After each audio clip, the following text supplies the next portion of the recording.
Speaker. Yeah, going back to a married couple living separately, would it be fair to say that right now, across the country, there are marriages where the spouses are no longer living separate, are only living separately, but with their own separate set of families, Mr. Speaker, Your Honor? Yes, Your Honor.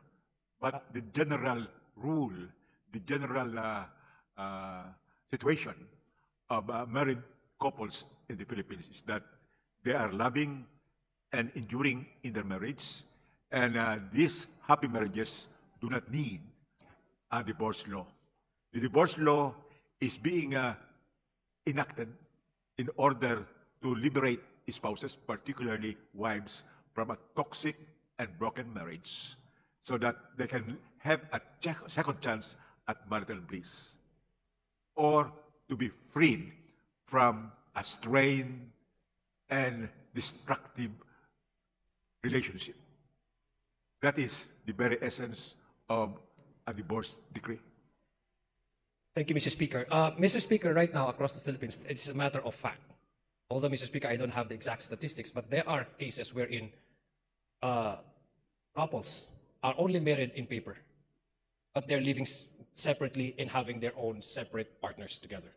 In many cases, Mr. Speaker, under a penalty of a crime, which is for a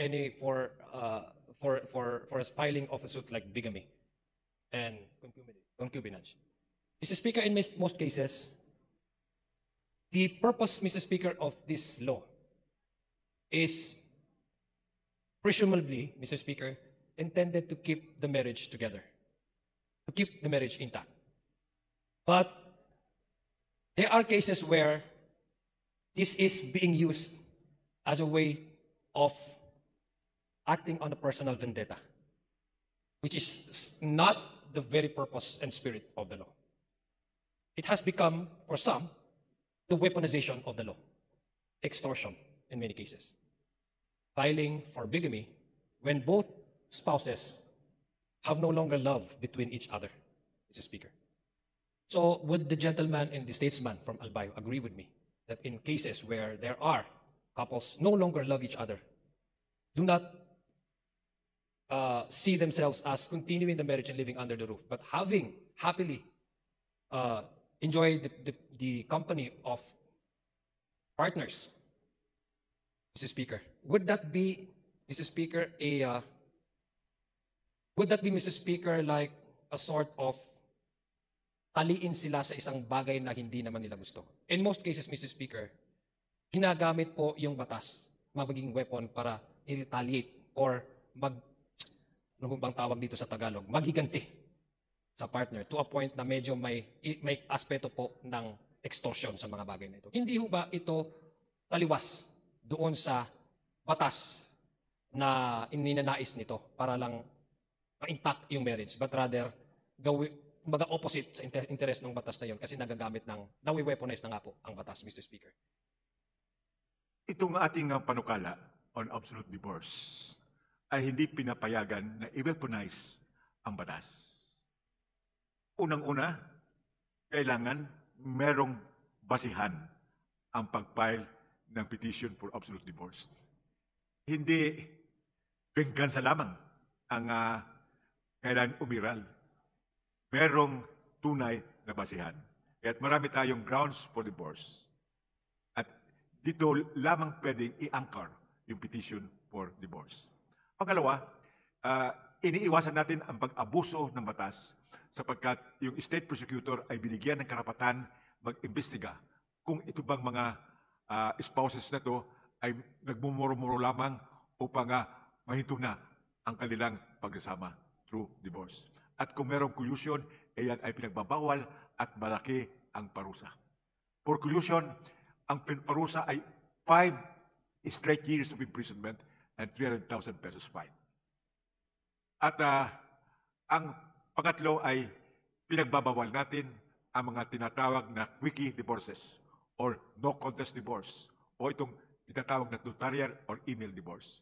Sa atin, kailangan dumaan sa judicial process, sa judicial scrutiny ang petition for divorce. Maliban doon sa mga tinatawag natin na summary proceedings, kapares nung sinasabi ng ating kasama, na matagal nang hindi na nagsasama at wala ng pag-asang ma-reconcile.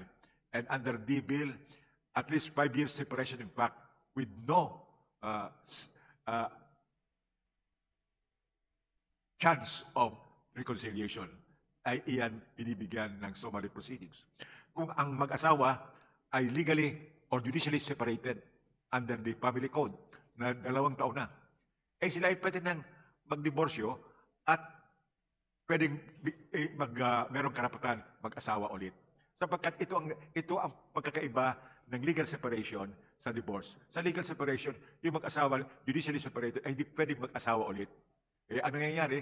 Maraming mga bigamous, adulterous marriages and illegitimate children sapagkat hindi pwede mag-asawa yung mga legally separated. Pero ngayon, binibigyan natin sila ng karapatan mag-asawa ulit. At sa ating pananaw, yung mga nagdiborsyo na under canon law or sa Catholic or Christian religious denomination ay sila will be given civil recognition. Kaparis ng mga nagdiborsyo abroad, na valid ang diborsyo, ito ay bibigyan din ng civil recognition dito sa ating bansa. Marami pong salamat, Mr. Sponsor, Mr. Speaker. Mr. Speaker, the beauty of legislation, Mr. Speaker, is it should be a reflective of the current time. It should walk hand in hand with the experience of man. It should be a reflection of the happenings and the current circumstance in a particular community, Mr. Speaker.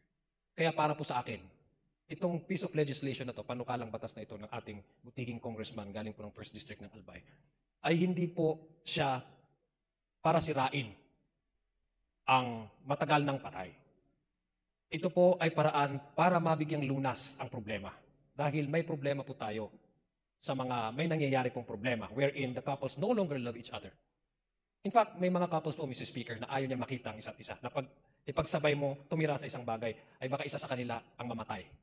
Ayaw nating mangyari yon.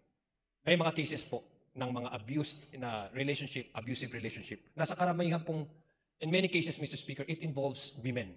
Sila po ang pasyadong agrabyado. So yes, this is a recognition of that current situation that we are in right now.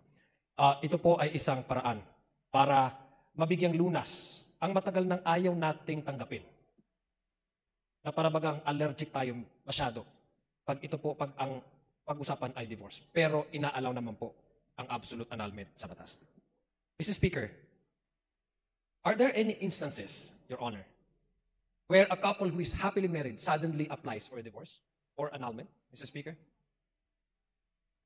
Bago ko sagutin yan, gusto kong i-underscore na tama ang ating kasama, na itong ating panukala ay attune with reality. Sapagkat merong mga kasalan na talagang gumuho na at hindi na pwedeng ma-repair.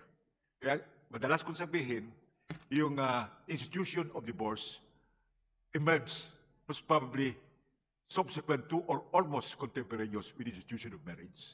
Sapagkat maraming kasalan na gumuho at kailangan bigyan ng karapatan mag-iwalay ang mag-asawa na hindi na pwedeng magsama ulit.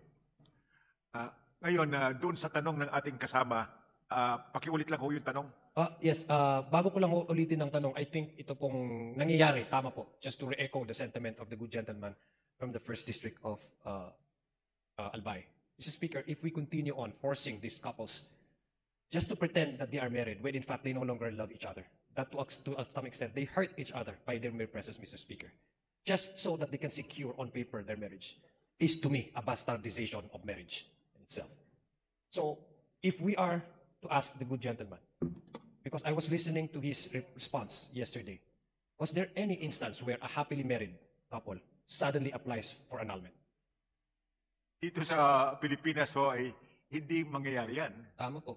Sapagkat nga, kung happily married, ay hindi na kailangan nila ang divorce at walang justified reason for separation.